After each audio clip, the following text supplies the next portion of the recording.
Welcome to CMD news. నా పేరు కామాక్షి. ముందుగా నేటి వార్తా విశేషాలు. వరంగల్ ఉమ్మడి జిల్లా తెలంగాణ ఆదివాసీ ఎరుకల సంఘం హనుమకొండ జిల్లా, వరంగల్ జిల్లా, మహబూబ్ జిల్లా, కరీంనగర్ జిల్లా, భూపాలపల్లి జిల్లా, ములుగు జిల్లా ముఖ్య నాయకుల సమావేశం హనుమకొండ పబ్లిక్ గార్డెన్స్ లోని అమ్మయ్య మానుపాటి రమేష్, కేతిరి రాజశేఖర్, ఓని సదానందం ఆధ్వర్యంలో సమావేశం జరిగింది. ఈ సమావేశానికి తెలంగాణ ఆదివాసీ ఎరుకల సంఘం రాష్ట్ర అధ్యక్షులు లోకిని రాజు, కాంగ్రెస్ పార్టీ సీనియర్ నాయకులు రాయపురం సాంబయ్య, ఎన్ఎస్యు జిల్లా అధ్యక్షులు పల్లకొండ సతీష్, వివిధ జిల్లాల అధ్యక్షులు, ప్రధాన కార్యదర్శులు మరియు కాంగ్రెస్ పార్టీ నాయకులు పాల్గొన్నారు. ఈ సమావేశంలో కాంగ్రెస్ పార్టీ సీనియర్ నాయకులు రాయపురం సాంబయ్య మాట్లాడుతూ తెలంగాణ ఆదివాసీ ఎరుకల ప్రజల నాయకుడైన డిమాండ్ల సమస్యల పరిష్కారం కొరకు కాంగ్రెస్ పార్టీ అధిష్టాన దృష్టికి వినతి పత్రం ఇవ్వవలసిందిగా ఆహ్వానిస్తున్నాం. తెలంగాణ రాష్ట్రంలో ఎస్పీ సామాజిక వర్గాలకు ఏబిసిడి వర్గీకరణ ద్వారా కాంగ్రెస్ పార్టీ న్యాయం చేసింది. కులగణన ద్వారా బీసీ సామాజిక వర్గాలకు న్యాయం చేయడానికి కాంగ్రెస్ పార్టీ ప్రభుత్వం కృషి చేస్తుంది. తెలంగాణ రాష్ట్ర ఆదివాసీ ఎరుకల సంఘం అధ్యక్షులు లోకిని రాజు గారి ఆధ్వర్యంలో, జిల్లా కమిటీ ఆధ్వర్యంలో ఉమ్మడి జిల్లాలకు సంబంధించిన ప్రతి ఒక్క ఎరుకల సోదరుని సమక్షంలో ఇక్కడ ప్రస్తుత పరిస్థితులు, ఎరుకల సమస్యలు, రాజకీయ ఫలాల గురించి చర్చించడం జరిగింది.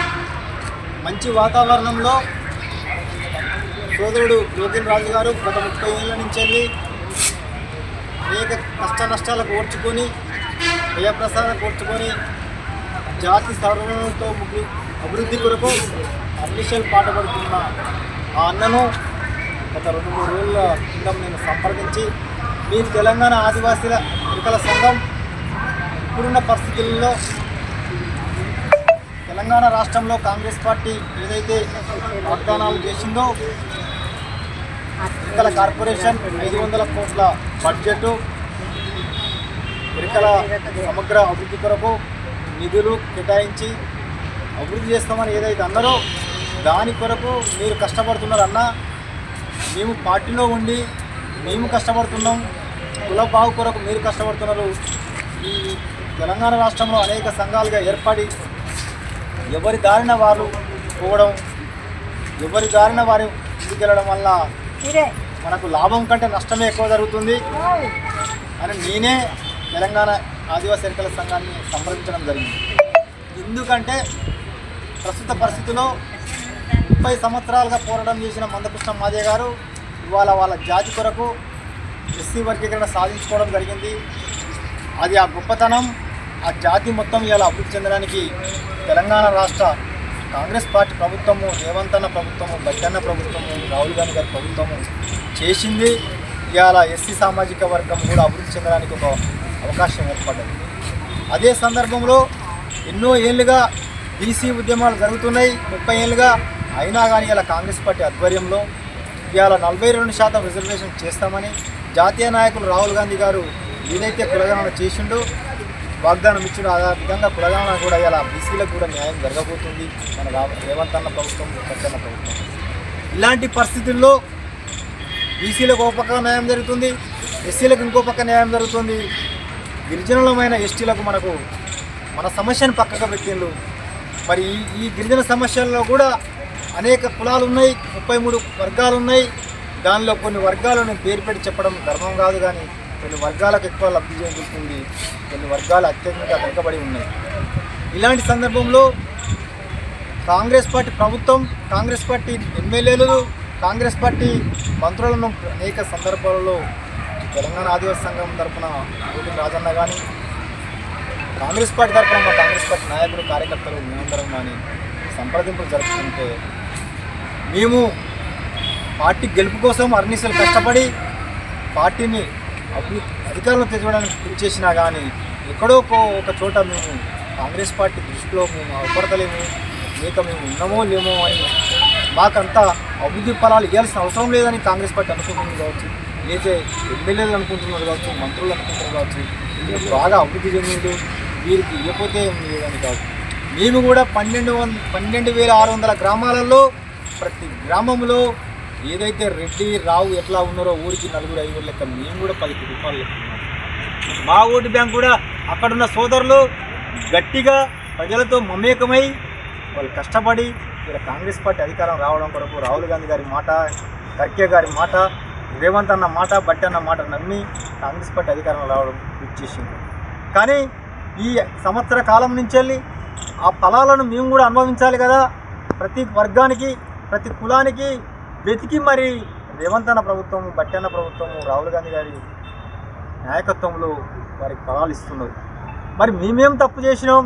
ఎరకల కులంలో పుట్టడమే తప్ప, లేక కాంగ్రెస్ పార్టీకి మేము పనిచేయడం తప్ప అని మేము కూడా ఆత్మహీనత భావం చెందవలసి వస్తుంది. ఒక్కోసారి ఎందుకు మేము ప్రజలలో దిక్కుతున్నామని బాధపడాల్సి వస్తుంది. ఇలాంటి సందర్భంలో ఈ తెలంగాణ రాష్ట్రంలో ఉన్న ఎరకల సోదరులు సంఘాలు కానీ, మీరు అనేక మంత్రులకు కానీ కలుస్తున్నారు, ఎమ్మెల్యేలు కలుస్తున్నారు, మేము భావిస్తున్నాం. కానీ మనం ఎక్కడ ఏది చేసినా ప్రజలకు ఆంతలేదా, లేక ప్రభుత్వానికి ఆంతలేదా, మంత్రులకు ఆంతలేదా, మన గోడు ఇంకెక్కడ మొక్కాలి, ఎవరి కాళ్ళు మొక్కాలి అనే బాధలో ఉన్న సందర్భంలో మన ఆదివాసీ తెలంగాణ ఆదివాసీ సంఘం అధ్యక్షులని ఇక్కడ సమావేశపరచడం జరిగింది. దీని ముఖ్య ఉద్దేశం ఏంటంటే, ఇప్పుడున్న ప్రస్తుత పరిస్థితుల్లో ఈ వేడిలో ఓవైపు ఎస్సీ సామాజిక వర్గంలో నుంచి చర్చ జరుగుతుంది, ఓవైపు బీసీ సామాజిక వర్గం అంటే దరిదాపు 60 లక్షల మంది ఎస్సీలు, 1,60,60,00,000 మంది బీసీలు సమస్య, అంటే 2,30,00,000 మంది సమస్య ఈ తెలంగాణ రాష్ట్రంలో నడుస్తుంది. ఇలా 37 లక్షల మంది ఎస్టీల సమస్యను కూడా ఎందుకు తెర మీదకి తెస్తలేరు? అటు మీడియా వాళ్ళు తెస్తలేరు, ఇటు రాజకీయ నాయకులు తెస్తలేరు.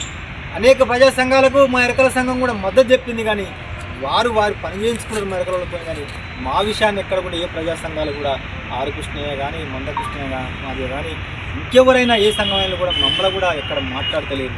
అంటే ఇది ఇంత దౌర్భాగ్యం అని, ఇలా మాట్లాడకపోతే, ప్రశ్నించకపోతే మా ఉనికి కోల్పోయే పరిస్థితి ఉంది. రాబో తరాలు కూడా మాకేది లబ్ధి చేయకపోయినా ముందు తరాల్లో కూడా మా తరాలు నష్టపోయే పరిస్థితి ఉంది. కాబట్టి కొంతమంది ఎమ్మెల్యేలను, మంత్రులను సంప్రదిస్తే మీరు కూడా మీ వాయిస్ వినిపించాలి. ఈ ప్రజాస్వామ్య ప్రభుత్వంలో రేవంత్ రెడ్డి గారి ముఖ్యమంత్రిని కలవడానికి, బట్టి గారిని ఉప ముఖ్యమంత్రిని కలవడానికి అవకాశం ఉంది.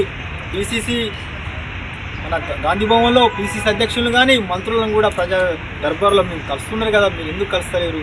ఎప్పుడు చూసినా సాంబయ్యని ఒక్కరిని తిరుగుతున్నాం అని కూడా అనడం కూడా జరుగుతుంది. ఇలాంటి సందర్భంలో మనకు కాంగ్రెస్ పార్టీ ఒకటి ప్రజా దర్బార్ పెట్టింది. అక్కడ చెప్పుకోవచ్చు మన సమస్యలు.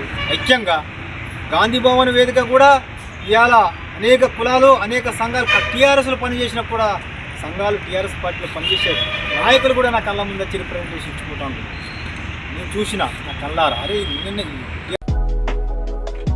మాలిని దేవి మల్టీ స్పెషాలిటీ హాస్పిటల్, క్రిస్టియన్ పేట, 5వ లైన్, కావలి. డాక్టర్ గుట్టిపాటి మాలిని దేవి ఎంబీబీఎస్, ఎంఎస్, ఓబీజీవై, కాన్పులు మరియు గర్భకోశ వ్యాధి నిపుణులు.